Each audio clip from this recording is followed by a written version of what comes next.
worst case because there's like 46 different pieces. Yeah, are you getting the F loop? Are you getting the F loop 2.0? Which pieces F are you getting? Yeah, F loop 3, and then I still have one that I'm going to bring to Dayton and hopefully unload. Chameleon F loop antenna. Is it the And one with the metal bars or the coax yes, radiator?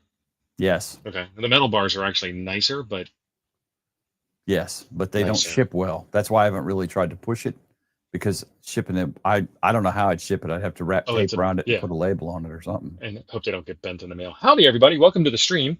We're Oh, kind of talking shop about stuff that we've got for sale that we're taking to Dayton with us. How many of y'all are going to Dayton? Leave a message in the chat. That would be totally awesome.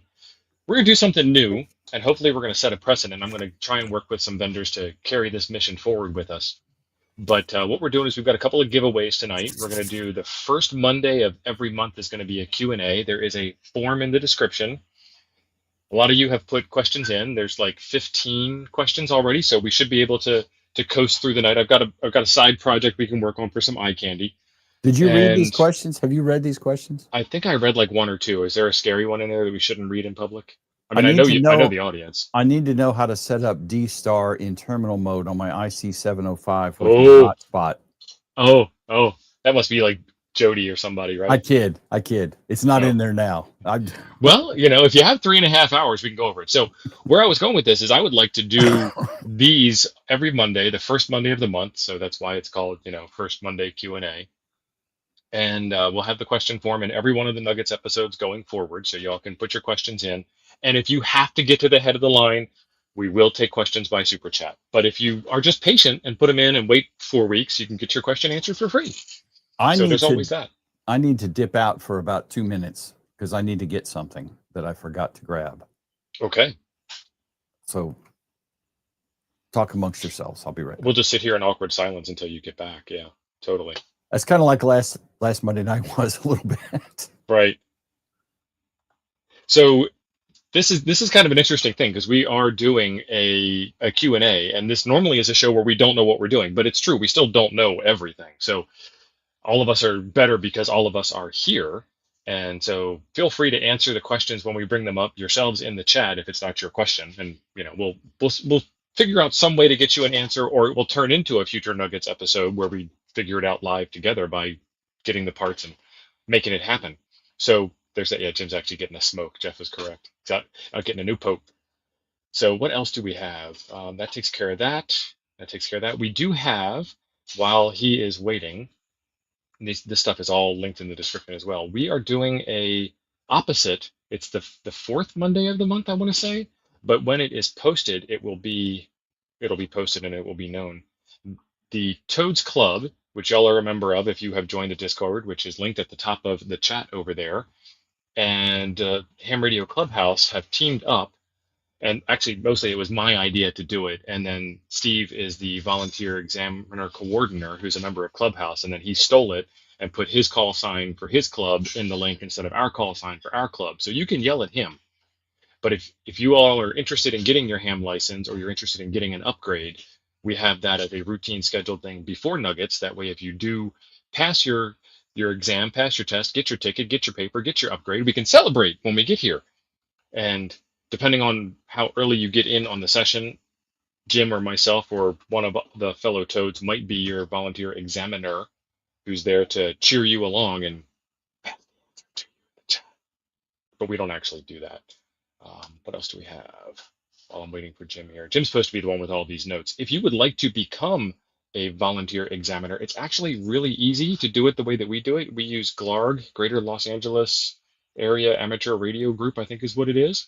I'm dropping a link for that. If you go and you fill out that form and you tell them that I sent you, KM9G or KO4AFL or even WT1W for Jim, you'll be able to become a volunteer examiner. And all you have to do I is be heard able to that. Zoom on your computer. I think he's back. All you have to do is be able to Zoom on your computer. And then when it comes time for the test, we turn the camera off. And so that way only the one person is available. And you can't look at our eyes. And when you're reading the question out loud, we go A, B, C, D, so there's no cheating. Our cameras are off. So, you can do the whole thing remotely online. And that is the link for that. Plus, which we might be picking our nose or scratching or something. So, Right. Or just not paying attention. I know that's what John does when he does it. right. And then if you wanted to get your questions in, that's the form. I've linked that there. Somebody has to stay home and watch all the live streams. Right? Okay. Thank you very much, 4-5. 4-5. I need to meet you, son. You met To. It seems, He's a I'm better textrovert. looking. I'm He's a better looking than textrovert. To. So He stays in the state of Texas only. Textrovert. Textrovert. Okay. I just made that up right then and there. That's good. That's clever. And then another thing I wanted to bring to y'all's attention, our buddy Patrick, Year Forever with the hats. Jim, did you get your hat? Awesome. Mine is screwed to the wall over there. It's a permanent shack art fixture. And I asked Jim to get his. But these hats are really awesome. They are wall hanging quality art. So you could do that. Super thick stitching on the embroidery. And Patrick has those hats. And he's given me a 10% off discount code to pass on to y'all, which is linked in the description, but I'm also putting it in the chat for you. And you'll get yourself 10% off on that. And I'm working with Patrick to design a hat for me for the RV channel. So that's going to be coming up eventually. Jim, you look so much better holding the hat in front of your face. I just realized that my call sign is valid either way. W1TW, WT1W. It's not a palindrome. Well, but I mean, it's a valid call sign either way is what I'm saying. It is, yes. Which yours is not for America. K9MG. Oh, no, G. You're right. G9MK would be an unofficial call sign for Great Britain, I guess. Maybe. I don't know. G is Great Britain, but I think they retired that, and now it's all the M. The M insert people. Letter here, number 3-letter call. So I apparently call it MM0OPX, M being Great Britain, M being UK, and then the second M being Scotland. Steve, my StreamYard chat is not anywhere close to the YouTube chat. Mine is dead too. All I have is the links that I posted. Yeah. Well, because Patrick just said I have an extinct hat. It happens. Wish they would come back with lots of new stuff in the shop. But wish they would come back, but lots of new stuff in the shop. Yeah, that hat no longer exists. This is awkward, Stephen. Well, why don't you refresh and bail out and come back in, and if that works for you, then I'll bail out and come back in. Let me try refreshing the page first and see what happens. Which probably disconnects you. Probably. Reload site. It's live, folks. Yep, disconnected. That's what happens. So I'm over on the workbench today because I'm going to add the workbench cam, but if I have to refresh StreamYard, then I don't want to do it now because I have to reset everything up in order to do it, because StreamYard picks the wrong camera. It picks this one right here, the overhead. This one as the front-facing camera. And then when I go to switch it, it resets this to 0 aperture. Now I've got to go in and fix all of that. Oh, there's the chat. I got the chat back when Jim came back in. It's you, Jim. I have no audio again. See? This is why you don't Windows. No bueno. Don't do that. Say more, Ben. My cat is current. He said his cat is current? Is that what I heard? And now he's gone again. So, ADHD Life, Radioddity has a US-based warehouse. And if you go to Radioddity's website and you put an item in your cart, and there is another discount code in the description a little farther down for Radioddity, I think it's $15 off for you. It will tell you that it can't ship to you if there's no stock in the country, in the closest warehouse to you in the country, or in whatever country you happen to be in, if that makes any sense. So that's how you will get around any kind of tariff issues. And Radioddity also sells on Amazon. In order to sell on Amazon, you have to send in a minimum quantity of 500 items, and then they distribute it to all the Prime warehouses across the country, and that's how you get the free 2-day shipping. It's just close to you. So if it's on Amazon, then there's no tariffs for it, and then we'll figure out the tariffs on the way. Monthly chat is dead on my phone. The YouTube chat they're both caught up now. Yeah, when you came back in the first time without audio, thank you, Frank. My chat jumped back to life. Oh, that's really weird. Yeah. Okay. Hey, Bill, I appreciate it. If you do find a deal, that would be awesome. Let me know. But it's a StreamYard problem. It's not a camera problem. Jim's got a $1,000 camera. This is a $800 camera. It's not the camera's fault. It's the magic of streaming. It's something between the StreamYard thing, because we're like Amazon Prime here, baby. I'm streaming to StreamYard. Steve is streaming to StreamYard. StreamYard is redistributing it. So that's the and one. you're watching it on YouTube. So It's crazy. Yeah, so I've got 3 streams going. I've got the 2 cameras, this one here, whoa, and then it's that finger. And easy. it's 2-dimensional, so it's okay. So it's this camera and then Jim's camera is feeding me. So I get to, that's the 3 streams. Anyway, yes, StreamYard's B and a D. So this is the stuff that's on the workbench that has been sitting here because the workbench is a mess. And then this is the device. So I'm going to start taking this apart. The story on this is I broke it. I sent too much current into it, and there is a MOSFET on the back. And I'm assuming that what happened is that MOSFET went, and it don't work no more. So I think I can power up the display, but I can't get it to consume juice. And so people were asking to do this on a Nuggets episode, but the Nuggets episode would be, let's take this off, find the part, and then spend an hour and 15 minutes talking to each other, because it's not going to take that long, hopefully, to take this apart. But I don't have a parts warehouse here. Will there be common mode chokes at Hamvention? I believe so. From us? That's the Aether common mode choke question you put on the board. Okay. I don't have them, so unless Chuck is going to fly with a box of them. Proper prior planning prevents poor performance. He sent me a box of something that's coming that weighs 20-something pounds. Maybe that's jokes. I thought it was kits. Yeah. I don't know. I don't think so, but okay. These are interesting. These are like lift the dots if you guys have ever driven a British car. So you pop those out, and that releases the standoffs, which would then release this from the board. So while I'm doing this, I've told everybody what's going on. You ready for the question? Yes, sir. Yeah. First question. This is from Otis Core. I guess I can say their names, right? They put it in there, yeah. Okay. I mean, it doesn't say, my little boo or nothing. Otis Corbett asks, what computer model would TO recommend to convert a Linux machine for use with ham radio? I guess start off with whatever one you have that's old and cheap and spare and free and then not in use. His supporting details, is that what you wrote or what he wrote? It's what he wrote. Okay. He said he believes that a few OEMs manufacture Linux boxes. What make model would be the best option in which to load Linux as an OS? What make models to avoid? Nothing with an ARM chip if you can help it. Yeah, that changes things a lot. There's a company called System 76. If you want to pull up their website and share it out, they make really high quality Linux first laptops. These things were designed out of the engineering drafting table as Linux machines. They weren't designed as Windows machines or Mac machines that then somebody figured out how to load Linux on. So everything's compatible, everything works, everything's properly open source, including the BIOS, those kinds of things. And actually, I would love to get one, but I used to work in a corporate world, and Linux doesn't support my video editor, so I don't. So I never heard of these guys. Yeah, and they're really high quality. That box in the middle, the desktop machine, it's actually literally has wood grain on it. Well, that's not a terrible price. A Ryzen 9 9950, that's a current CPU. Holy crap, Daddy's going to buy something on stream tonight. Nice.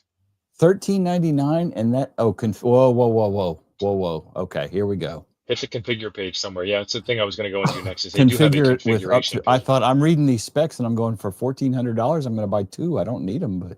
Yeah. Okay. And Pop! OS is their developer-centric version of Ubuntu.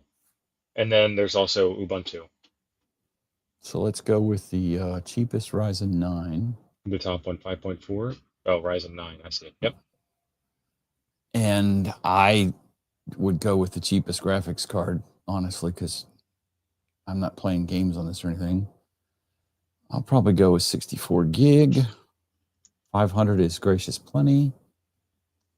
I'm sure, just because I can. I don't care. No, I don't need that.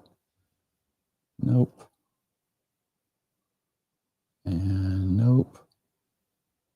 Well, that's still not terrible. No. That Wi-Fi is, 7. hmm?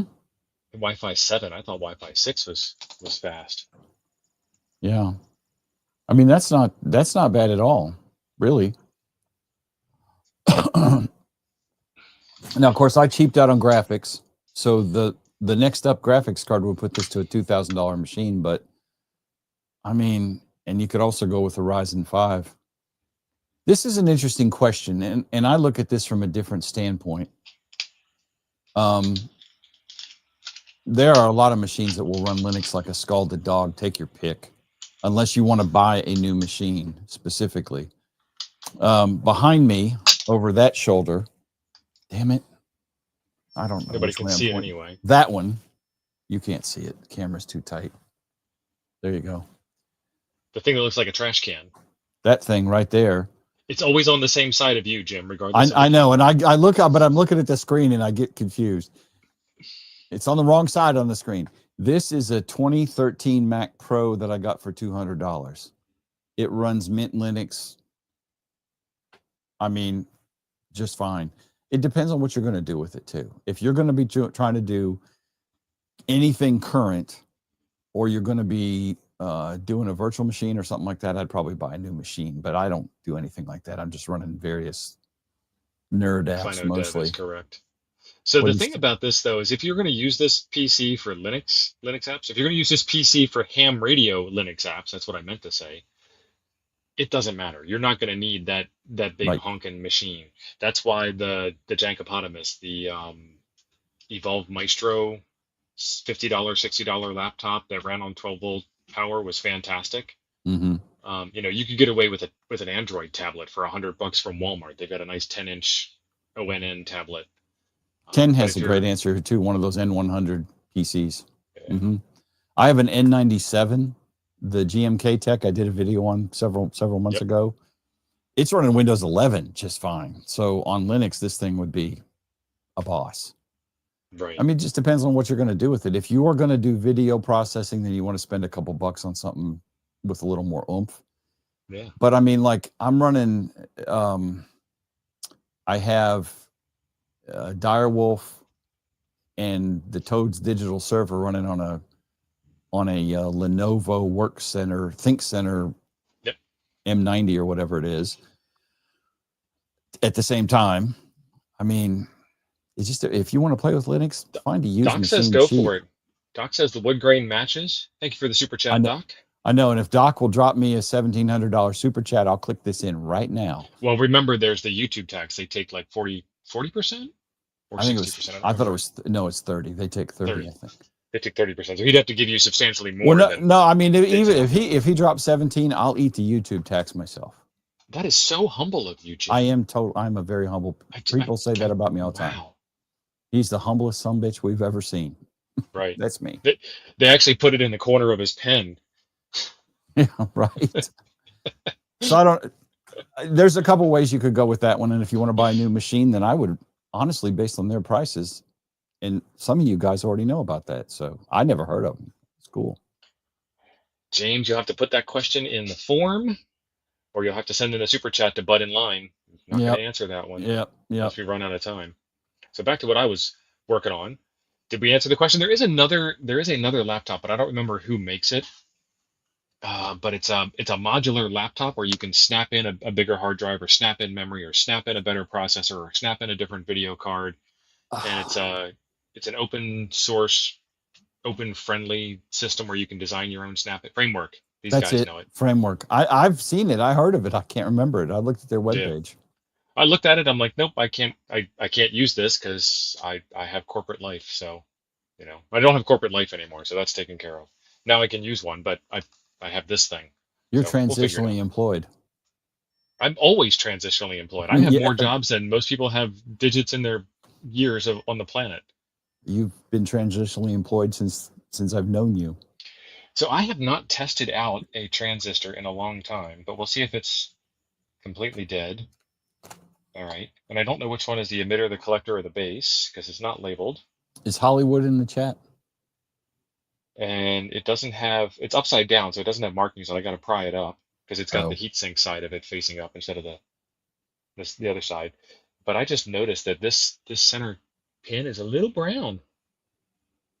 Mhm. Paging Hollywood, paging Mr. Hollywood. Mr. Hollywood to the chat, please. So what's the next question while I do this? Okay. The geekiest guy, no government name Who given, just showed up. late, right? Isn't there a Yeah, I penalty know. for that? He has to attend Oh, ham church. James. Okay, all right. James Sorry, has head of the dropped his line. super chat Head of the line. for Has the super anyone made a chat. Taurus ugly balun in their coax? No. Jim? Not me. Yeah, I can't imagine you would have. Taurus No. ugly balun in their coax. I have heard that ugly baluns aren't that great, but I also have this thing where the SWR changes, and it might have been bad coax. If you carry your coax coiled up, and then you pull the end off and plug it into your radio, and you pull the other end off and you plug it into your antenna, and you leave that coil there, my SWR is different. So that would mean the ugly balun has some merit. Yeah. And there's also a Jeff said gate, source, and drain. Yeah. So the question is, what pin is what, and I need to do some further surgery. Gate, source, and drain is not a transistor. That's a MOSFET. MOSFET. Yeah, it's a MOSFET. I believe it's a MOSFET. And I said that. I just said emitter collector base because I was lazy. And I'm probably going to break these pins by doing this. Hollywood is apparently not with us yet. Oh, he is. He just showed up. Oh, okay. Well, there you go. He could probably tell you because he'll know which one it is. Well, that's a 1972 reproduction by a Russian company of a 1954 MOSFET based on An original tube design that was a 6AU4. Yeah. I can't read that. And Lee is correcting both of us. MOSFETs are transistors. Okay. Yes. Desolder first. I can't make it any worse, so I'm just trying to kind of be lazy about it. Yeah, Mike Smith, they're also called Trash Can Max. It's a great Linux machine, dude. There it is. Oh, yep. So that's my trick, is to put it on a camera and then zoom in, and it is an IR FP264. It's a 6AU12. I think they're carrying on my joke. Ron said. You know what that is, right? No. 6AU12 is a tube for an old tube radio. Oh, okay. Jeff is asking, what is the unit? This is the MakerHawk electronic load device that I put in a whole bunch of videos, and I smoked it. Hollywood said, look on the PCB. The thin trace to the FET is the gate. The other two are source and drain. So it has a thick pad, but a thin trace. And then that one has, can't tell because it's dirty. And that's flux residue. See it in the camera better? The middle pin doesn't look like it goes anywhere. It looks like on both sides it's dead. The flux you tell me to do? Straighten the flux out, son. Right? Straighten out the flux right. Jay has been a member for 8 months. Jay, thank you. Thank you, Jay. Very much. Appreciate it, buddy. Grouch is boondocking. Where do you boondock in New York? Are you right on the streets, son? Are you right downtown? I mean, there's a lot of New York besides that one city, right? Yeah, true. Okay, so what do I test here? Are we ready for another question? We got interrupted. It's okay though. James is good. Chat has interrupted us. I like James. He's cool. The geekiest guy said direction finding tips and tricks would be helpful. Hell, if you have land nav tips, I'll take those too. On foot mobile, maybe a more elaborate video on tracking down RF. So that's actually a really good question. You need an antenna with very clear nulls in it. Yes. There are a lot of different ways to go about it, but typically, I mean, the easiest thing to do would be to get you a Baofeng and turn it on to low power and put a dummy load on it, and then play with that as your source. You can hook it up to like an old MP3 player or something, and just have it on loop with Vox. You got really loud for a second, like you changed mics, and then you're back. I need my headphone, and whenever I do that, it gets really loud. Oh, okay. So what you do is you put the Baofeng on Vox, you plug in the MP3 player to it, or your cell phone, or some old cassette deck or something on loop, and then it plays silence and the Baofeng shuts its transmitter off, and then it plays noise and the Baofeng transmits the noise that you play. So you can, have it say your call sign or something like that.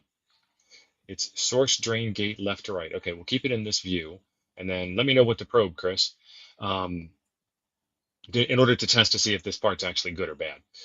And then now Yes. you have a source for your direction finding test experiment on your own. Really, really weak antenna, so it can't transmit far. Nothing that's going to hurt your Fang, or feel free to waste $15. And then take your other radio that has some antenna that has a null, and if you point it the receiving end towards the Baofeng, you'll hear it. And if you turn it to where the null is pointed towards the Baofeng, it should go silent. So this is why Yagis work really well for this. You can also take your antenna and turn it from horizontal to Right. vertical to do the opposite polarization of whatever your device under test is.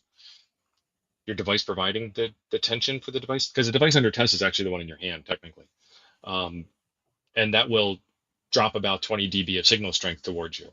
And then you can also use what's called an attenuator, a Foxhunt attenuator, which will attenuate the signal a little bit and make it weaker when you get closer up on it. What we found is that when we did our first fox hunt, we were able to find the area where the fox was, the parking lot that we knew the fox was in, really easily. And then when we got there, we couldn't narrow it down anymore because we didn't have the right equipment. Once we were that close, the signal was all around us. So you take the antenna off and you turn around, or you go off frequency a little bit, or you have a decent, like a handheld radio that's got a signal strength meter, and over here you've got an S9, and over here you have an S1. So it's that way. So it's just, like, play with it and then use some ham radio smarts. And then, when you run out of those, like I ran out, so, I'm not calling you out, but I ran out of smarts and I had to call my Elmer. And that's what my Elmer said was, take the antenna off or do that. Place the black probe on the source and the red probe on the drain. And what was the source and the drain again from the previous comment? Well, that's like 40 miles back. So did that answer your question? Do you need some more? Source, I drain, might gate, not have any more. left to right. And then the next one was source and Source, drain, gate, and he wants you to put common on the source and the red probe on the drain. So black, red next to each other in that order. and there is continuity. Should show no continuity. And it does. So it's definitely dead. She's dead, Steve. Charles, I thought I saw you in here a second ago. So there is a short there, Chris. Source and drain are shorted. And Mr. Colin, Good day. Colin. Good day to you too, brother. And he's been a member for 17 months of these shenanigans. All right. And some of these have their pins in a different order, and some of these are PNP and some of these are NPN. So it's good to look up the data sheet, which is why we had to grab the part number. So Don, so now I know which part to order. Don has a question germane to this conversation, and I believe I have the answer. What do you do even with the null if the noise is 360 degrees around you? Look up in the tree. Yeah, or you're standing on it. Or you're standing on top of it, one of the two. Literally. If I try to factory reset, there's no factory reset on this that I know of. Oh, if you put enough power in it, it'll reset it. Yeah. So let's see. Come on, my power cord is wrapped around other cords. It's bad. This is a wireless hobby. Bill said press star. Right. Yeah, so this is the now it's having fun. There's no load on it anyway. Oh, see, Don, I thought you were being a troll. Yeah, I would assume that it was above you, directly above or below you at that point. The signal's too strong, so you need to tune off frequency a bit. Yeah, is my guess. And so it's the same thing with listening to like sideband. You'll hear the signal weaker because you're not as close to it. At that point, you're looking at front end overload, which I know is Don's favorite thing. Attenuate. James is right. He does. Jeff said same thing. Don does. Colin, this one's already broken.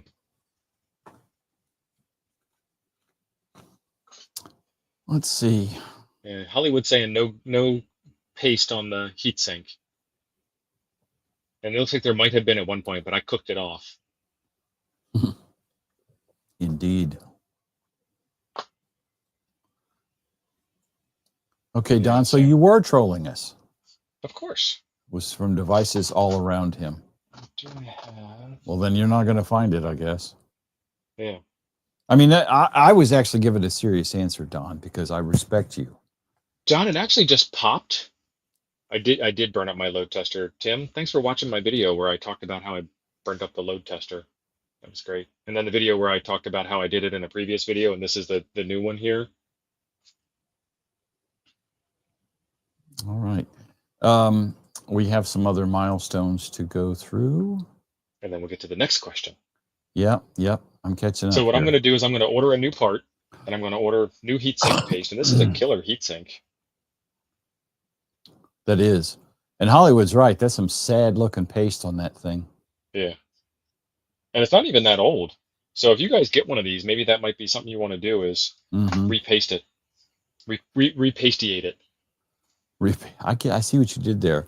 Yeah. Ham Radio John, Philly Ed, has been a member for 1 month and fixing things for the blind for 4 Not years. for the blind, fixing things blind. Going in blind. Don't know what There we're you doing. go. And yes, all of my years, Ed, ever since I got my first screwdriver. And David has been a member for 18 months and did not have anything snarky to say or clever. David? Just wanted to let us know he's there. Thank you, Dave. One of the best, David. Because, I mean, IRFP Don would have said 264. something. Let's see how much an IRFP264 is. Oh, Bojack. Bojack's got him. It's a 5-pack for $10. They're $2 a piece. Add to cart. Or I can get a 2-pack of a non-matching part. That's actually also a non-matching part. Lee Thank said you, buy a Amazon. few, not just one. Right. Bill, Amazon's giving me KK4PAL. 260s, 264, $20. 38 amp, 250 volt MOSFET. New arrival for 2025, high for quality. That seems trustworthy. Beavis, I've probably got a ton of those in my parts stuff. If you want, I'll mail you a couple. Or Well, you you can can. just bring them. Okay. We have a whole month. We won't be doing this until June. And I saw the comment to Bill earlier about Bill's coming to Hamvention, so there won't be any deals left. There won't be. If you've met Bill, Bill can Bill sniff got one like a out. 7300 for $12. Yeah. I also think Bill doesn't have a soul because a deal was made that involved that possibly. I'm not sure. You know, if they shook on it and both parties walked away happy, Right. and nobody Oh, had to there pay you the go. tax man again. When you get ready to repaste it, we need to share that. Show us how to change the paste on your new one. Yeah, we'll do it live. Yes, Yeah. this is the old one, Geek. Oh, and Canadian Jody has gifted a membership. Thank you, Jody. Jody, you all right? And who did that go to? Chris Bricker got that. Nice. That was well awarded, Chris. Chris was helping out. Right. I'm thinking if there's a battery that I have somewhere handy. That's the hard part, is the handy battery. One lucky And the minion wires. plucked from obscurity. Okay. Well, I got wires down. Let's plug some wires into it. Tim is asking, do you know those things have a max current rating? I do. Yes, thank you, Tim. Again, watch the video. Yes, I tested it beyond its limits on purpose to try and prove something to the audience, one way or the other. And James, that's I cute. proved it right. What? Isn't that cute? James is so cute. Kia Optima. Yeah, you can probably get this for about 500. Probably for less than that radio. Yeah. Okay. All right, there's the red.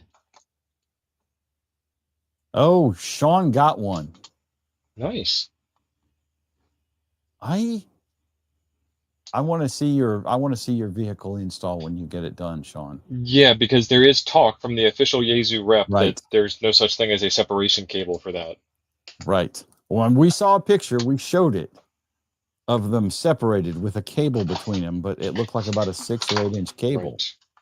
I'm So going to turn this all the way down. I don't know.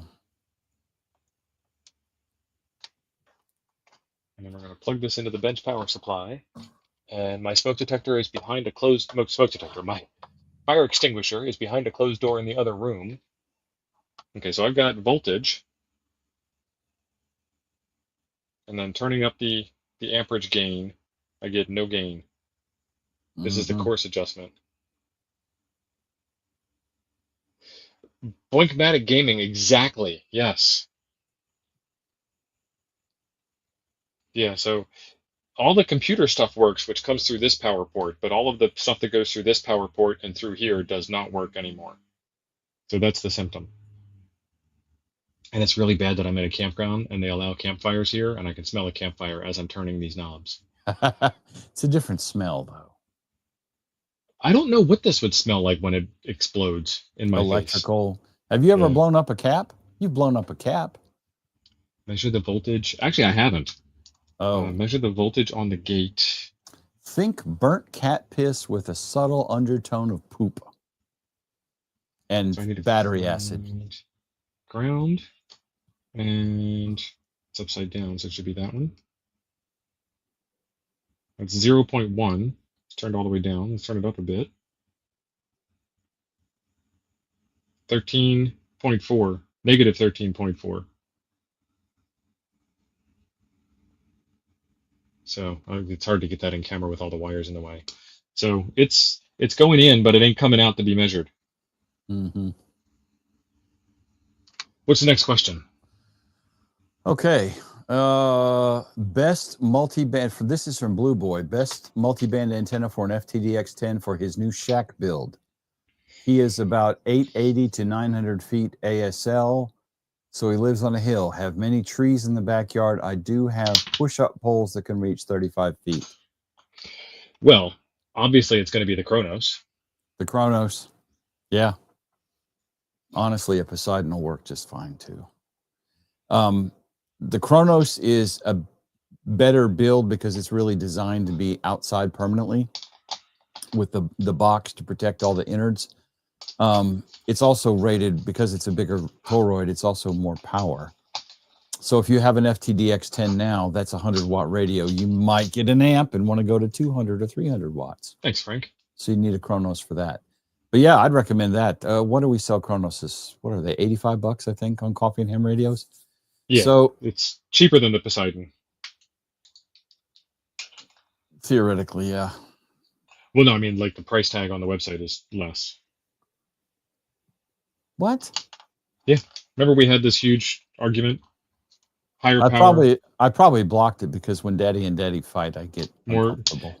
More able to sustain the weather, lower cost. Right. Thank you, Don.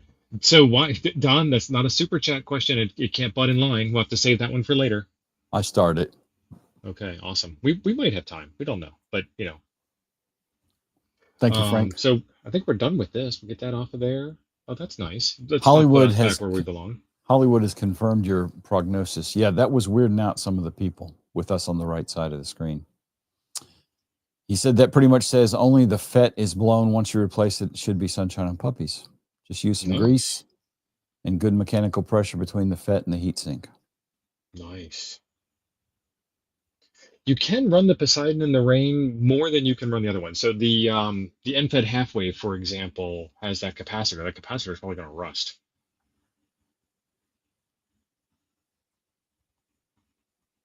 So what's the next question, Jim? The next question is from Christopher. I hope I said your last name right, Christopher. Christopher Giaquinto.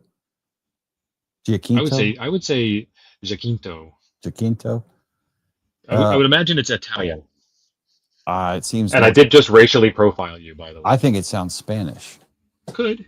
Yeah, I could buy that. Either one's a romance. Could be Moldovan.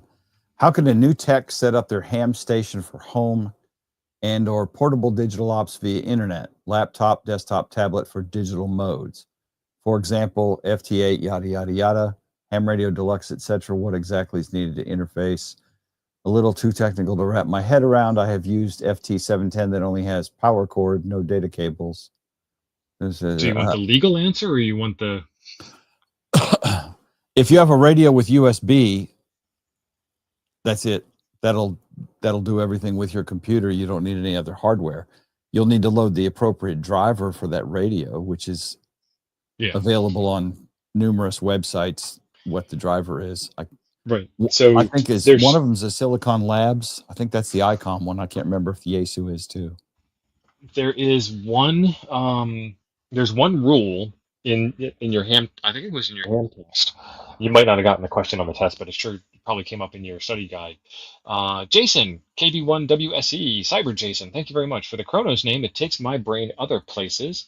I'm starting to think the next car product will be co-branded Tissot watches. I hope I pronounced that right. Too rich for my blood. I don't know what it is. So anyway, you have to be able to remotely disable the transmitter. Thank you, Jason. That's one of the rules. And so you can do that with an Alexa power on off switch if you're one of those Alexa people like Jim is. Jim can say, Alexa, fire up the battle station, and his Flex radio will come on. Whatever his coy phrase is. Engage. 000 destruct 0. Yeah. Oh wait, that's which the is wrong an actual one. code. Yeah. Don't do that one for real. Alexa, abort. So there's that one rule, but get your station working completely as you're sitting in front of it. So computer, screen, mouse, keyboard, USB cables, appropriate way to tune your antenna or to know that your antenna is in tune, because you don't want to transmit into a bad antenna, which they kind of go bad on their own being out in the weather like that. And then once that's working properly, look up like TeamViewer or Go to My PC or Remote Login or whatever it is, some service that allows you to remote control your computer. There are and then what you're doing, and instead of FT8ing remotely from the field computer and then having it transmit magic across the internet to your computer to go out your radio, you're just transmitting screens back and forth between your home computer and your field computer to remote control your home radio, which it would work exactly the same as if you were sitting in front of it. Yeah, there's a lot of ways to do this, and you can make yourself nuts trying to figure out the best way to do it. But you absolutely can remote that radio without buying the Yaesu land dingus for an additional $300. Right. And ICOM's got one too. And ICOM software is crap, but it's once you get it figured out, it's nice because it looks exactly like sitting in front of the radio. ICOM has a land dingus? No, they don't. ICOM has the RSBA1 software. Oh, that's software. You plug your radio into your computer or directly into the internet, which I wouldn't recommend. And then you're remote controlling it from the computer, and you can do voice and Morse code and everything from the PC itself. And then that's transmitted magically over the internet to radio commands. Yeah, there's a whole ton of ways to do it. You can also VPN to your internal network if you want from wherever you're at. The easiest way, Jim will swear by this. I'm surprised you didn't think about it. And now he's like, why didn't I think about it? And when I say it, you're going to look at his face. You ready? 3, 2, 1. Remote ham radio. Oh, well, that's not remote in his radio, but that's remote in radio. But that's the easiest way to do it. Yeah. I thought you were going to say remote PC, which is what I use, remotepc.com. Yeah. And again, you just pick a method. If you're comfortable modifying stuff in your router, like doing port forwards, you can use VNC, which is free. If you're not comfortable doing that, then there's pay-ish options. Chrome Remote Desktop may not. That's what Callum uses. Forwards. Is that it? Last I heard, that's what he used. Yeah, I don't use it, so I don't really know what all it does or doesn't do. I pay for Remote PC, which is like $70 a year for my plan, but there's tons of ways to do it. I think it's time for a giveaway. Oh boy. You want to give me a code word in the private chat so I can set that up? Yeah, I'm gonna talk about it. Okay. It's not a secret. This is the original Module 17 0.1e board, and color choice may vary depending on which label I put on which box, but you're going to get one that's black and gray, or you're going to get one that's gray and black. And I did a video on this today. I did a video on the new version of this, which is why I'm giving away the old versions. Doc Brad sent these in. We did a couple of streams on getting these guys together, and I think it's only fair that we ham it forward. So M17 in a 3D printed case. Garth 3D printed these, and these 3D prints are amazing. There's almost no striations on them. And then he did it, texture properly. And he sent it in so it was all one gray case and all one black case and all, you know, matching buttons and everything. And I mix it up like this, and I think this looks really sexy like this. There it is. Good luck, people. See if anybody got it. And thanks, James. That video took off really well today for some reason. Craig's trying. Good luck, Craig. That's not the one. All right. Yeah, so these are like a year old. I think so. The board in here is made by LilyGo. They just contracted to make like 1,000 boards or something, and they sold out completely. But you might want to change the code to what they're typing in, because nobody's going to type that mess in. Well, it makes it a challenge. Yeah, I know. All right. I was being clever, maybe too clever by half. And these boards, they work great. There's just a new version out that we wanted to share with everybody. Yeah, that's working. We got 25 entries and going immediately as soon as I changed it. Yep. Okay. And I will share it. There's the code. I changed it. Case matters, people. Next question while they're typing. All right. And I did say Christopher's name right. Sean Gary, Radiodity DB40D is not oh my Lord, this is long. Is not following the manual, section 12.1, page 125 extended manual. Serial number, model number doesn't show when using their programming software, but I can put UHF, VHF repeaters in it. Does that matter if I can still push info into the radio? Oh, it's a DMR question. I have not gotten to the DMR side yet. Just getting a local repeater, not too happy with audio quality. Maybe a bad unit. I am emailing tech support as well. They want me to make a video, but life has gotten busy. Need to get time back to play more. Thanks, Sean. Thank you, Sean. And then in his supporting details, he said, I hate Windows, Sean, primarily Mac. Second is brother. Just telling us what all he's using for operating systems. It sounds to me, I'm going to make this a really broad assumption. It sounds to me like he's opened up the DMR programming software, the code plug software, the CPS, and just started writing a code plug. And what you should do to make sure everything's working is open up your software, read from the radio, and then write back out to the radio, save a local copy, start making modifications, that kind of thing. So my guess is the software doesn't know the serial number because you haven't read from the radio as your step one. You don't have to do that. You can open up the software and hit write and blow away your radio because it's DMR and we're hams and we have all the power. I did a video. Let me keep talking. Well, I was going to say, and Steve's probably pulling it up. Steve did a video. I've done several videos on how to program DMR radios. And honestly, programming a DMR radio is only a few steps more involved than programming straight FM. Well, think about like learning how to write Korean characters. Like, you know how to speak English, you know how to ask for a Big Mac, but you can't write it because like the M, the A, and the C are all different, and your hands just don't do it. Right. I mean, in my methodology, there's 4 basic things you have to do to program any DMR radio. The only difference is maybe the CPS where they put things or something. You just got to take your time. And Steve mentioned something that's super important and super helpful. And I will add to that as well. Download what's in the radio when you get it. Save it on disk. If you've already dorked it up, factory reset it and do it again. So that most CPS the radio doesn't do that. I agree with you. That radio doesn't do that? It when you factory reset, it's a different code plug than what it's shipped with. Oh, well, it's still a code plug. Yes. But the other thing is most of that CPS that I've seen, if you open it up and do file new, it generates like some kind of basic low budget settings in there, mostly FM repeaters or FM frequencies, something like that. But yeah, the default one out of the radio is a good place to start.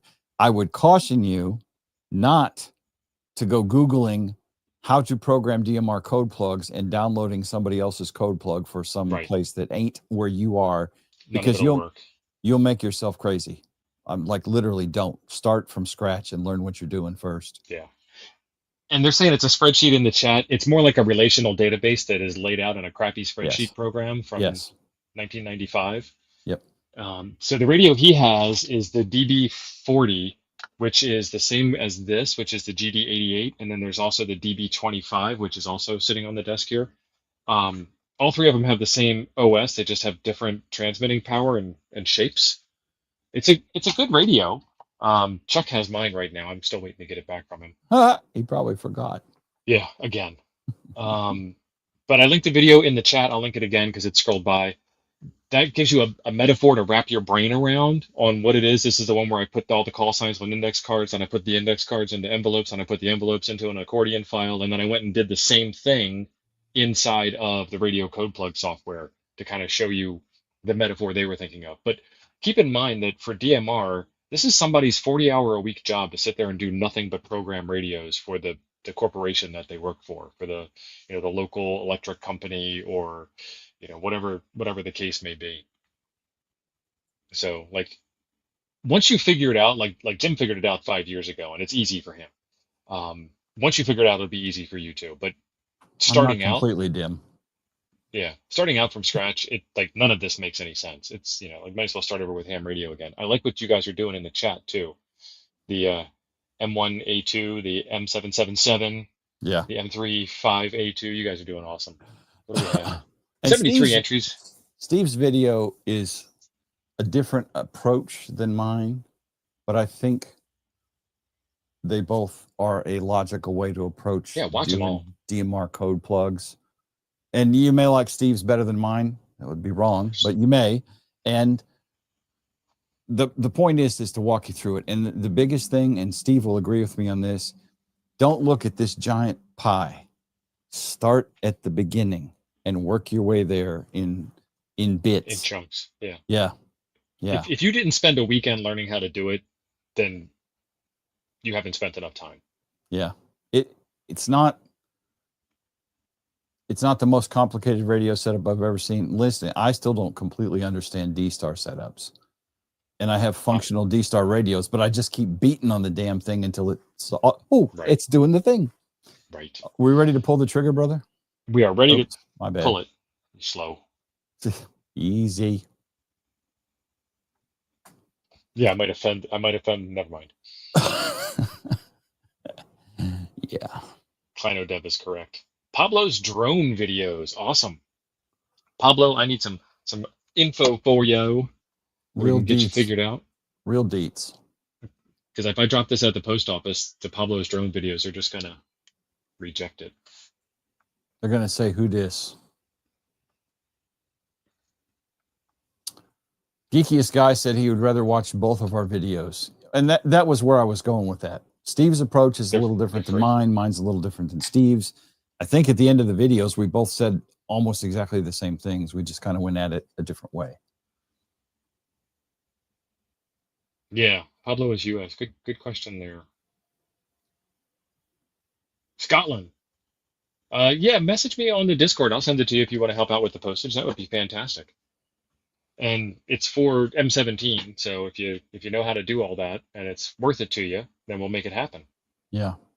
Pablo, FYI, shipping will probably be around $25 to $30, which I think you guys are still in the Great British, the GBP, the pound, whatever GBP. Yeah. And Okay, Pablo, so, I really would not have suspected Scotland. Just saying. I mean, with the name like Pablo, are you racially profiling him? Well, a little bit.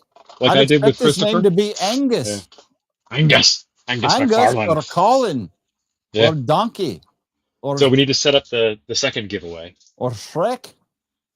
And this is totally not the same device, as you can tell, because this one is black on the back and gray on the front. So we'll give away 2 of these. And I've got a video on the old one. I've got a video on the new one that dropped today. Which radios does the M17 box support? Any radio that has a 9600 baud port on the back of it, which is pretty much most radios. And you'll have to make your own cable. Nice. YouTube's going to flag this stream. It's going to get rated. You could try a 1200 baud radio, like a Baofeng or something like that. The Quanchang K5 UVK whatever, I believe they have. So the difference, if you guys don't know this, between a 1200 baud radio and a 9600 baud radio is the 1200 goes through all of the filter chains and audio manipulation and signal enhancers and cleaners and stuff inside of the radio, and the 9600 goes straight out the antenna, essentially. So if you can find a radio that, I mean, feel free to test it and play with it. It probably might still work on the 1200. I don't think it's a 9600 baud speed data stream being shoved at the radio. I think it's just clean audio versus cleaned up audio. Discriminator circuit. That's right, Scott. So I don't think the Quanchang has it, for example. So if you want to get a cheap Quanchang and then strap this big module to the back. Right. Are we ready for another question? We are ready for another question. Chris Radio and Life, working on putting up an OCF dipole at his house. Should he do an inverted V or just straight, and it's for 80 meters? If you have the opportunity to do straight and you have the height, then, you know, straight is the best. Yeah. But height if you would be don't, the key. yeah, do the inverted V and you know, get on the air and make contacts. So with the inverted V on an off-center fed dipole, though, you're going to want to add cordage to the short side, because you're going to have the Finding Nemo version where the one side is really short and the one side is really long. Mm-hmm. And if you take this one from your center support down to the ground, it's going to make a nice angle. And if you take the other one from the center support down to the ground, it's going to go straight down. And so add some cordage to this one to make it the same physical length, not radiating length. And then nice. And then, you know, you'll have a more balanced looking off-center fed dipole. All right, next question. Anyone hear of or remember, this is from N0KM Dave. Anyone hear of or remember tubesters? They were solid state FET ? Replacements for Collins or Drake radios. Really pricey, but maybe the designs could be replaced now with better devices. My buddy Mike is going to be jealous. It's 2OM for me. Yeah, me too. I got nothing. Listen, when I was pretending that I knew how to play the guitar, the only thing I ever had that had tubes in it was my amp, and it didn't make me a better player. So no. All right. So I'm getting some new questions in the chat. Put them in the form in the description down below, or if you want to cut in line, you can drop a super chat, and we will clear a path for you. Yep. Let's see. Sean Technician. How can I test dummy loads to see if they are indeed 50 ohm and what power rating? A nano VNA. Jim, you didn't. Or if you're cool, like Chuck and I, then you would use a Rig Expert. Can you do it with I guess you have no choice but to do it with a single port measurement. Yeah. Yeah, it's a single port measurement. You don't need a nano VNA to do everything. Now, hit that draw button while we're arguing. The Nano VNA can do some measurements that the single port device can't, but honestly, I've never seen the need for 99% of them. So you're just not that kind of ham. Yeah, I know. I just make contacts. William Dunn. Stuff. Dunn, William Dunn. Now, see, that could be a Scottish name. William of Clan Dunn.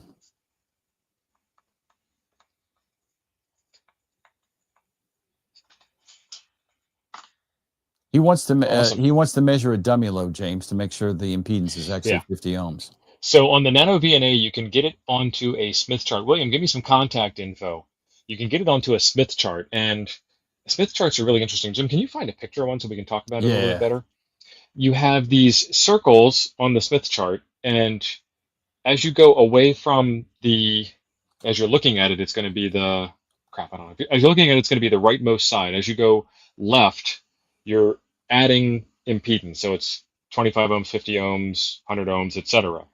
And then as you go up, you're adding inductance, I believe. And as you go down, you're adding capacitance. Inductance, capacitance. Below the line is capacitance. Above the line is inductance. So you want your dummy load to be right in the absolute dead center of the Smith chart. Not up, not down, not left, not right. You want it right on that 50 ohm marker. And if it's a little off in any one of those directions, it's close enough for ham work. But if it's way off, then it's a problem. Oh, yeah. So you can see the concentrics. I guess they're not really concentric circles, are they? Yeah, the circles are concentric. Okay.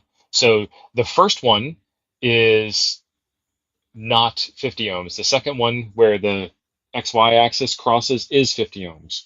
And Right there. that's where you want your dot. Sometimes you'll see on a nano VNA screen, if you've seen one online somewhere, you'll see a little curl. That's the reading of the device under test. Make sure you do your open short load calibration first, because this is super important since you're testing a 50 ohm load for a 50 ohm match. Assuming that the 50 ohm load standard that it came with is actually good too. But you won't really get into Smith charts, I don't think, until you get to your extra test. But that's the quick and dirty poor man's version of it. And we got a super chat butt in line question. Thank you, Stephen. $2 Canadian. Who is better looking, John or Steve? Who the hell is John? That makes this conversation really easy. He means Jim. Well, I mean, Stephen, there can be only one. As a fellow Steve, he already knows the answer. Oh, really? Okay. All right. I see how it is with you people. Yeah. You William said, Steves. thank you for winning. I'm looking. There he is. KI5ZIH. And since he gave the call sign, I guess that means he's good on the Z. Chris Bricker said totally John. Totally John. Oh, John all day. ADHD threw both of us under the bus. Went for the bloody Aussie. Thank you, Frank. You rock, Frank. The answer is all of the above. Okay. All right. The next one is from Sarah Butterfly. Gene B. Jallman. I'm running 4 Hamstick dipoles, MFJ 347 and Teletron AA62. Oh, I've seen that antenna setup. That's a really nice antenna setup. Dipole mounts on a mast connected with T adapters and jumpers. I have a CMC Type 31 toroid wrapped in coax at the top of the mast before the antennas. James. I guess after the antennas and then choke. My questions are, would I be better off with an air balloon instead of the CMC? An air balloon. So she's talking about the ugly balun versus toroid wrap? I guess. I've never heard that term. Because a center-fed dipole is 75 ohms at the feed point, would I be better off running 75 ohm coax as the jumpers between the dipoles, or even running 75 ohm coax from the Baluns or CMC up? I'm currently using 50 ohm for the entire setup. What about running the entire setup with 75 ohm coax? What would be the benefits versus the downfalls of each? Holy crap. Measured them to see what their feed point impedance is, because I thought, and I'm not arguing with you because I don't know off the top of my head, but I thought dipole was like 37 ohms feed point. And these are Hamsticks, which adds another layer of complexity. Blue Boy, thank you for the super chat. Much appreciated. Yeah, I don't know. You will find us at Hamvention. We will be at the Coffee and Ham Radio's booth, which is south of the pork chop sandwiches. Jim will be there most of the weekend, and then I'll be there at the flagpole meetup at noon for a pork chop sandwich jamboree. I'm not sitting at the booth all weekend. No. I mean, there are other people who will be sitting at that booth too. And then I'll be at the Radiodity booth inside in the air conditioning, for most of the time. So you can find me that way. Steve said south. For those of you who are directionally challenged like me, if you go to where they sell pork chop sandwiches, and you put your pork chop where the pork chop sandwiches are, those two aimed at each other legally, and look forward. And you'll see a little paved road, not a real road like a golf cart road. And we're up there to the left. So just walk to the road, turn left, and you'll see us. And we'll have the Coffee and Ham Radio's flag up on a mast. Jim's truck with the broken window. I don't know. Ain't gonna be no place to park it. That spot's not that big. Or I can bring the truck in, but then we have to really literally load everything back up so I can leave. I bet when she typed in air balloon. Air balun. It's air balun, Balun, and we're not making fun of you. It's probably autocorrect or something. It was typed in Ballon, which is also not balloon. So I think it's air balance. I think it is. And no, I don't think you'd be better with an air balun than an actual Type 31 toroid.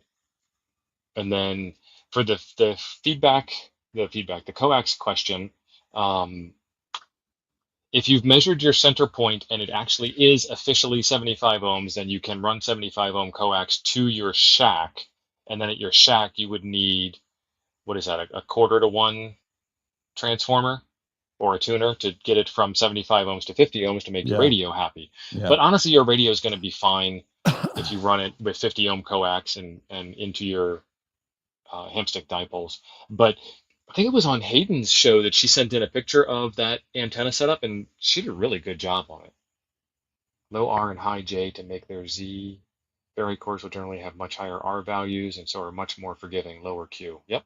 And you actually want as much forgiveness as you can on a Hamstick dipole. Not that there's anything wrong with them, I love them, but the Hamstick dipoles are already compromised enough. Because balloon, yeah, Jim pronounced Balun balloon. Lee. But they're center loaded coil shortened whipped antennas. So you're working with that already, and then now you're working with an air balun versus a ferrite balun. No stocking involved. Jody's going to slip one in your bag again. That sounds kind of dirty. And Scott's absolutely correct. Feed point impedance will change with height and soil. Yeah. And so hers are up on a tower.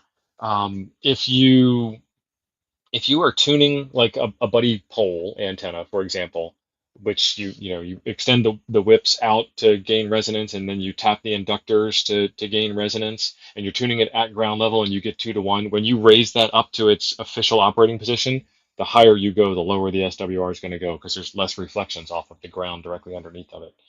So good stuff. And then was there a seventh or eighth part to that question? She gave more details, but I think we've covered. I think we got it. And we skipped Sean's second question. How do you test a buck converter to see if it will call as RFI? I missed that. You had two questions in a row. Sean, I just dropped a video on that yesterday. Ape has done videos on that, I know, and so has Steve. Yeah. And I'm sorry I said Ape's name before you. You can use a tiny SA. Is a very easy way to do it. I just did one yesterday on one of the power stations. If you don't have a tiny SA, any radio with a waterfall will do. Yeah. If you have that, tune it into, turn it to AM so that it's opened up, and then, spin the dial through a bunch of frequencies of interest. And what you'll see on a buck converters, I believe, you'll see a rhythmic stack on your waterfall. And if you turn the buck converter off, that rhythmic stack will go away. You'll see something. It's either going to be this way, or it's going to be this way, or it's going to go slightly diagonal as it tries to do its job. But it'll be something obvious that's there that when you turn it off isn't there. Yeah. And then some. That's the easiest way. And if you're hunting down a noise source like in your house, why I look insane. If you're hunting down a noise source in your house, the easiest way there is to start from ground zero, turn everything off, and then start turning crap on one at a time until you get to at least narrow it down to where it is if you're looking for specific noise. So, yeah. Yeah, so 45's asking about Sarah's antenna. She doesn't have the octo thingy. She's actually got them stacked on dipole mounts. So she's got one dipole mount with two antennas, and then another dipole mount up with two more antennas, and then another dipole mount up with two more antennas, and they're all going in different directions. I don't know if she's got a rotator or not, and then they're all connected together as if it was a fan dipole. So that must have been really interesting to tune in the first place, because I think they're all going to kind of interact a little bit with each other. Mm-hmm. And doing this helps slow down some of the interaction, but they're also on the same piece of coax, essentially, if I remember correctly from the pictures. But they do make this really cool, it looks like an electric box, and there's a 3/824 stud coming out of each of them, and if you open it up, inside they're all connected electrically to the same ground, and then they are connected, center pole to the same center kind of thing. It's a really neat looking. It's kind of like a little work of art thing. So Jim put the hat back on. Links to the hat, 10% off or $10 off. It's written in the description. and I'm not looking at the description right now, where you can get those hats, and they're stupid high quality hats. And Patrick is one of us, and I believe Patrick's in the chat, Yeah, he's been in the chat. so he can correct me. It's also good if you have hair that is, tends to be unruly and makes you look Yeah. like that guy from what's his name? Seinfeld. Kramer. Yeah. Kramer. Yeah. Bill saying a portable AM radio will find RF. I think he means we'll find RFI. Just being pedantic because I love you, Bill. Yeah. AM. Put it on You'll AM. hear it. You'll hear some kind of noise that you wouldn't hear if you turned it off. All right. Let's see what 10% off. Thank you, Frank. James has no hair. Yes. Sarah's. Oh, Bill is next.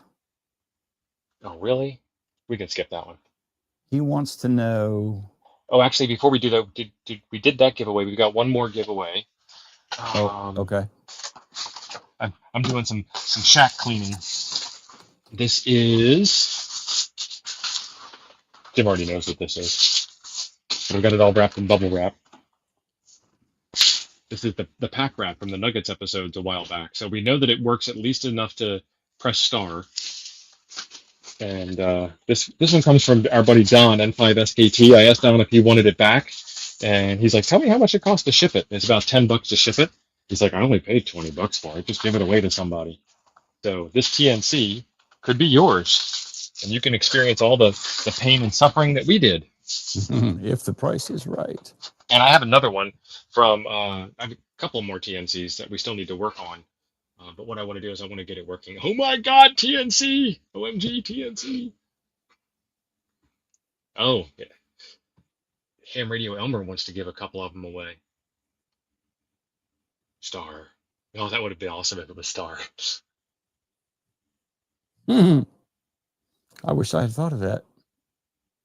So I have another pack rat that hooks up to the Commodore 64. Once I figure out how to do it for real, then I'll do it on the Commodore 64. Probably it would have been easier to figure it out on the Commodore 64. And then I have two MFJs, 12 something, I think, off the top of my head. And then I have the two Nino TNCs. Well, in the interest of giving, somewhere in a box right there, I'm too lazy to open it. I have a Nino TNC. I will throw in the pile. We're going to start doing giveaways tonight. Otherwise, you'll have to show up at Ham Church for some more giveaway action. Greg Euler, I'm with you, buddy.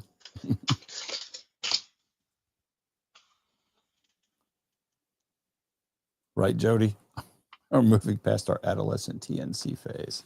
Okay, next question. Next question. Bill said he's looking at his ZBitX radio. Our thoughts? Nice. The ZBitX is the new tiny one. Let's see if we can find a screen to share. I think it's the new tiny one. Yeah, it is. That was not the right page. I guess it is the right page. All right, let me get back to this. I got too many tabs open. I need to do another tab show. Present. Share screen. There it is. ZBitX. I like it. That's what I'm gonna say. Jeez, wow. $169, 5 watts, all bands, all mode, SDR in your pocket. It does FT8 from the radio itself. It looks a little bit like this because it is this. That's pretty has cool. A external battery pack you can slap onto the side, which is two 18650s. It is a touch screen. It is QRP, obviously. The battery pack on the side comes around the top. Let me see if I can get this into a new tab, and then so is that just share that instead. Digital, or does that do sideband? It does everything. CW? Okay. It does everything. There's some controversy on the CW stuff, but it is a software-defined radio. So Ashar is going to be able to fix it up, and I'm super tempted to get one of these while we're at Dayton because like the price tag is good. So I bet the people would love to see you buy one on stream. Yeah, I'd just get one in person. The SBitX is the bigger version of this, and Hank W6IR had one of those, and I got to use it at a POTA. Yeah, you FT8 directly from the touchscreen on the radio, and it logs everything for you, and you're done. And then how do you get it off? It is a Raspberry Pi. So you just FTP, SCP, plug in a keyboard and plug in a USB thumb drive, whatever you want to do. So this is like everything in one. Nice. And I hope it's a Pi 5, but I don't know if it's a Pi 5. Yeah, that came up. Let's see what it says. It is 5.5 inches by 3 inches by 1.25 inches, and it weighs 9 ounces. And I don't know if it has a tuner built in.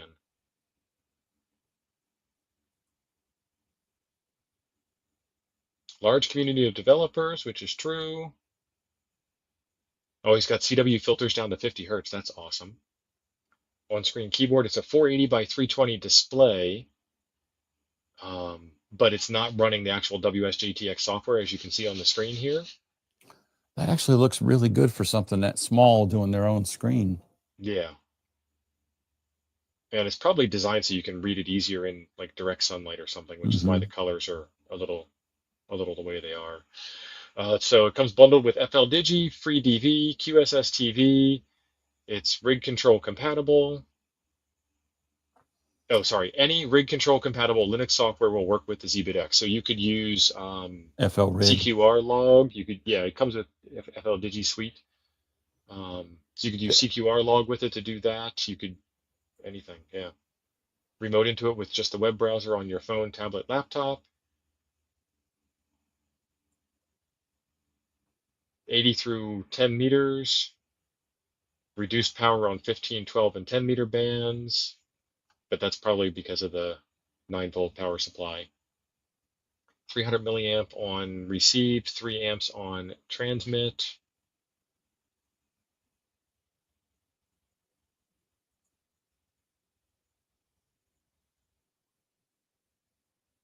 Yeah, so it's $200 after you cover the PayPal charges, cover the shipping fees, and buy the radio. And it's a Raspberry Pi 02W inside, which isn't terrible.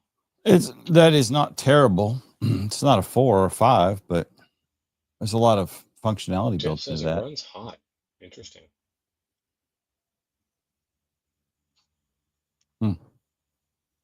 Seems cool, Bill. So, Chris, you could do that with a cron job.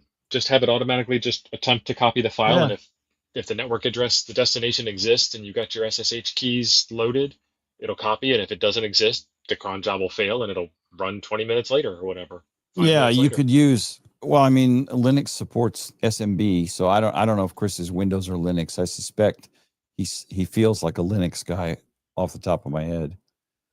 But you should be able to SMB off of a Windows machine or FTP from Linux or SCP it. Yeah. All right. Draw it up, Jim. And then we'll do the next question. And Bill, that is who is going to be on the Thursday night Coffee and Ham radios is Smart Canadian Vince. Well, he's the only Canadian I know named Vince. When you say Smart Canadian Vince, that implies the existence of a short Canadian Vince.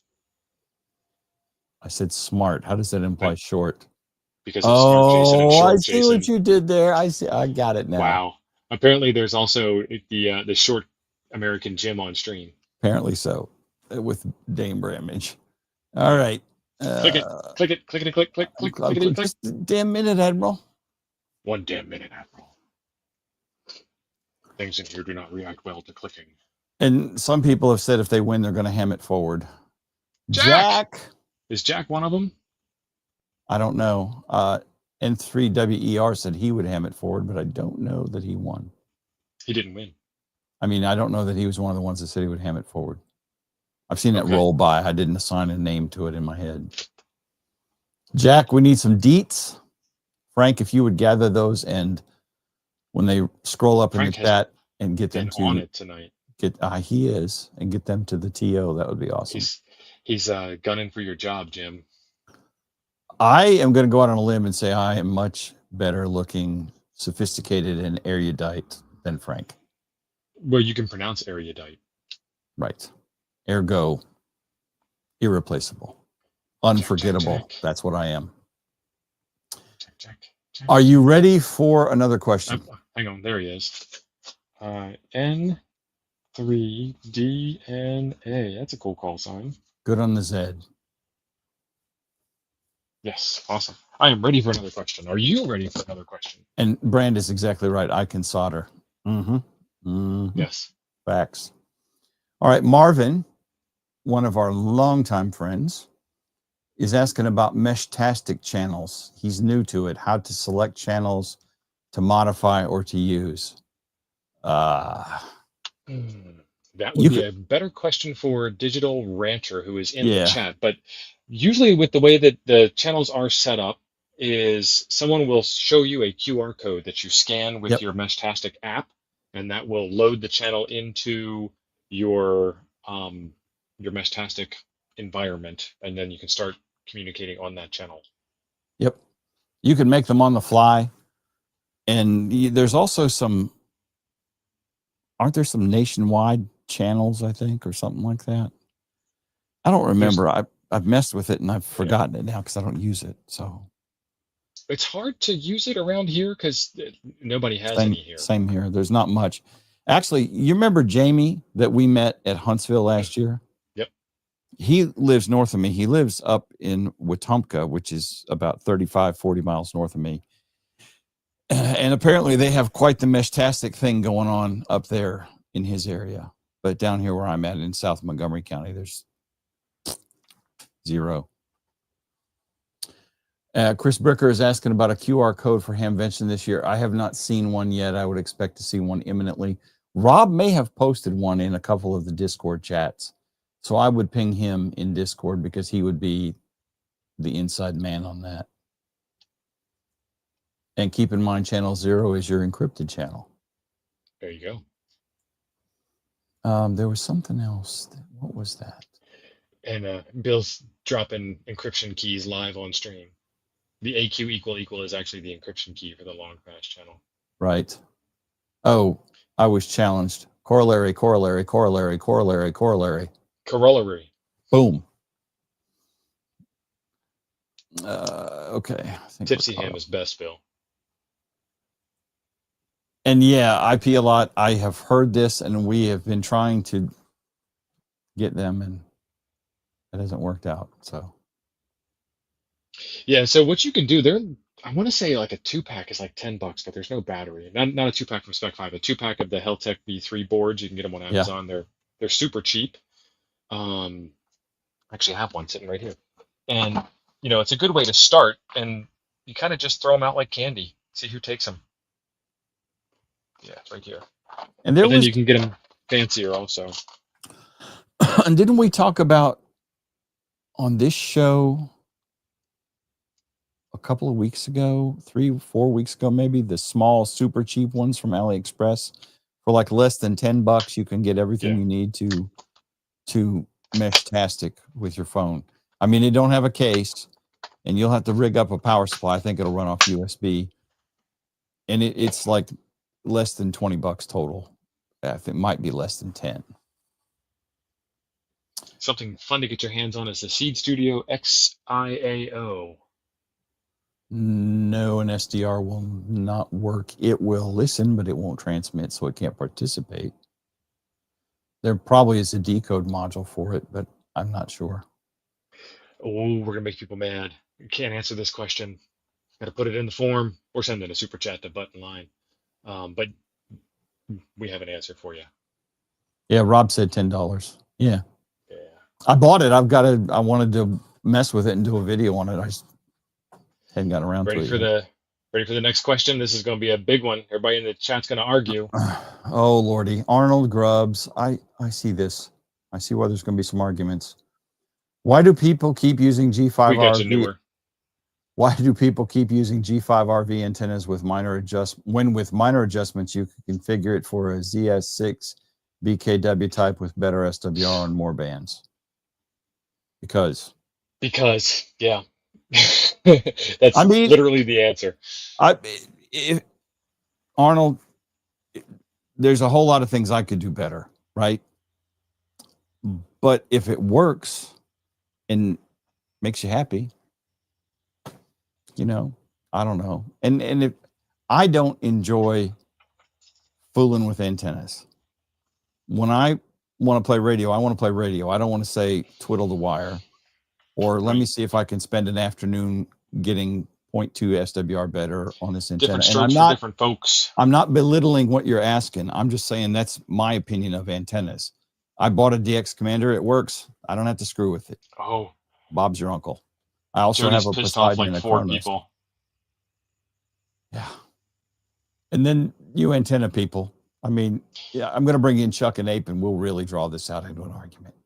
Yeah. So what happens is a new ham, not necessarily the person that asked the question, but a new ham will get the MFJ catalog, which doesn't exist anymore, and drool all over it, the DX Engineering catalog, the ham radio outlet catalog, and the G5RV comes in as a cheap wire antenna. Yeah, I want to say $40-ish, somewhere in that price range. And it's advertised wrong. It's an all band, all mode antenna. It does everything from DC to daylight. It's the best thing since sliced bread. All you need is a tuner. It will do those things. It's absolutely correct. It wasn't designed to do those things. It was a very specific, very smart design by G5RV, Louis Varney. And I remember that because that's, the Hey Vern dude's name. It's not the same dude, though. And what people do is they put it up and then they go to the ham club and they tell all their friends they got their first antenna, they got it up in the air, and then all their friends literally just crap all over them. That's a compromise. That's the worst antenna ever. And it's because everybody thinks it's an all band, all mode antenna. And really it's a doublet specifically cut for the 20-meter band because that's what Lewis liked to work. And that was the size of his back garden, his backyard. Mm-hmm. Oh, $109.95 now. Wow. Price of copper went up. But what you do is, you change the length of some of the elements and turn it into a ZS6 BKW, and it becomes a little bit better of an all-band, all-mode antenna, which is what it's hyped to be now, but not what it was originally designed to be. Yeah. And if you watch a stream that Ziggy and I did last summer, it's been a while, geez. I sent him my G5RV antenna. He put it up in his back garden, and we made contacts with it all over the place. They work great. I made a contact from Wisconsin to Japan, single sideband, during a contest. Broke a pile up, and it was great. But I wasn't expecting it to be much. I wasn't expecting it to be, 4/4 stacked Yagis on a Right. 4/4/4/4 stacked Yagis on a rotatable tower, 3,000 feet above sea level, blah, blah, blah, blah, blah. It was a $40 antenna, when I bought it. See, so people don't change it because they don't. He loves his G5RV. Go with God, son. Yeah. It's a great antenna. All right. Running out of time. Only got a couple minutes left. All right. Well, let me vet these really quick. Thank you, Frank. Okay. Well, here's a couple of quick ones. Craig, W5CBW. What's the best thing to do on your first trip to Dayton? Pork chop Get a pork chop sandwich. And then there's radio shit all around it. But I go for the pork chop sandwich. Number 1, pork chop sandwich. Number 2, Coffee and Ham Radio's booth. Mm-hmm. Number 3, Radiodity booth. Come see me. Yeah. I mean, I don't know that I'd drive to Ohio just to see Steve, but the pork chop sandwich is definitely worth the trip. You have driven farther to see me than Ohio. Yeah. I don't know, actually. I don't think so. No. Actually, Ohio is the farthest I've ever driven and seen you simultaneously. Bill, we're not going to do a meeting at the flagpole because we have our own booth this year, thanks to Mike, AE3S. Yep, Bomber Mike. So why would we, pack everything up and abandon the booth to go meet you guys somewhere else that's crowded when y'all can just come to the booth and crowd around us? Yep. Other Andy, describe Craig. That was awesome. Other Andy wants to know, describe KISS TNC and why it's cool and what I can do with it. KISS, keep Andy, it simple, stupid. Put it in your. Oh, never mind. That's the inappropriate answer for Wow. Andy. Yeah, this is not that show. Put it in your radio, Andy. It really depends on what you want to do with it. Yeah. It's a terminal node controller. It's a way to convert computer signals into analog RF signals and send them to another device that converts analog RF signals back to computer signals. So you can send files, Did I build that? I did not, Craig, but I will be doing a video on building one in the future. I need to know where to find the clips, because this guy used these little clips here. Do they show up on camera? To Those to were- to do the taps. So huh. I want to find those clips. So this company is no longer in business. Ronnie sent this to me, W4TRI, and I'm going to do a video on how to make one of these eventually. But Craig met me in Yellowstone, and he brought his out. And I'm like, wow, that's awesome. Lee wants a red Vero speaker mic case. I And then know, that would be great. and Bricker, you've nailed it. You come with pork chop sandwiches in hand, son. Yes, The world is your oyster at that you'll point. get the pork chop sandwich discount. We will uninstall Windows for you, or whatever, for a pork chop sandwich. Other Andy has Yes. been a member for 24 months. Awesome, And he thank you, Andy. just updated his GA5WB, and now it has KISS TNC. And we need to grab Rob's. I had Rob's up, and You I did? Okay. visually acknowledged it because you were talking, but yeah. Digital Rancher, thank you. I think it was on a different screen. Looking forward to seeing Rob. you in Ohio as well. And you'll be able to pick Rob out of any crowd.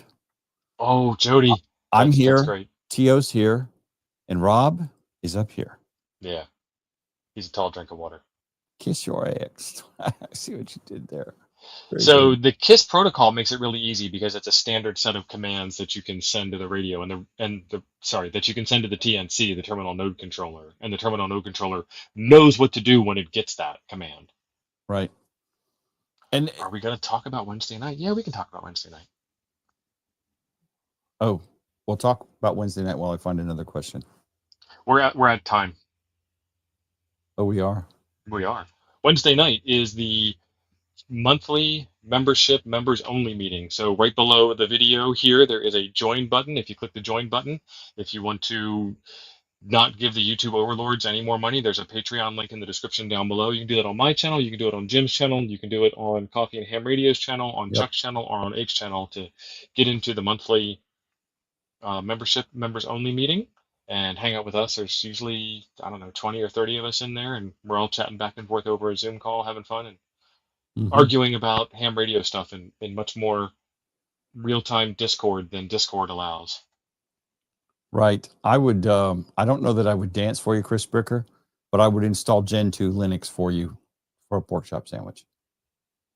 It's going to be cold and moldy by the time you're finished. Upfront pricing. Oh, okay. Upfront pricing. Listen, have you got 2 minutes? We got one more question I would like to get to. Sure. Okay. I mean, I have to pee. I need a Coke because my voice is going. I know. You got the pollen season going on down there. Yes, it is. North 49 Radio had a question that I had when I got started. Can your end-fed half-wave insulated wire touch tree branches? Yes. And so can your non-insulated wire. And so can your non-insulated wires. Is it going to get affected? Probably, if you put it on an oscilloscope and notice that it was 0.002 microvolts less than it was if it was hanging in dead air. But it's still going to work, dude. I tell this story, and the short version of this story is there's a spec for everything, and everything can generally exceed its spec, and its spec. I'm really losing my voice. Can exceed its spec until it doesn't work. Ethernet is 100 meters. It doesn't stop working exactly at 100 meters. It works for some length past that until it decides not to. So our buddy Rob, while Jim quietly dies off on the corner there, our buddy Rob, N1NUG, took 2 nails, hammered them into a tree, hooked it up to his radio, and made a contact. So the tree is an antenna on its own. Everything affects everything. I've literally used my roof. I have a metal roof. People have used fences. Somebody, I forgot who, was tuning up a ham radio tube. Mike. Was tuning up everything he could see. I think he put a wire up on Satan's tail. I'm not sure. But it's going to work just fine. Metal radiates. Yeah. Properly cut metal radiates better. No, Tim, it's 100 meters, not 300 feet. I don't know what they're talking about. They're talking about RJ45 Ethernet. It's 180. Oh no, RJ45. Never mind. Yeah. So that's it, everybody. Thank you very much for playing along. Yeah, put your wire in the tree and make random contacts. When you want to start making directed, specific contacts to finish out that last bit of a ward, that's when you need to get crazy with antennas and orientation and time of day and proper bands and scheduled contacts and so forth. It's a rabbit hole. Yeah. But make random contacts, have fun on your radio. Any wire will work. Actually, the more screwed up the wire is, the better it will work. For you Indeed. to have fun. The more fun it will be is what I meant. I knew I was going somewhere with that. Thank you, Jim. Great stream. Thank you, fellas. Steve-O, good job. We will see you in the next one. Or see you Wednesday if you remember.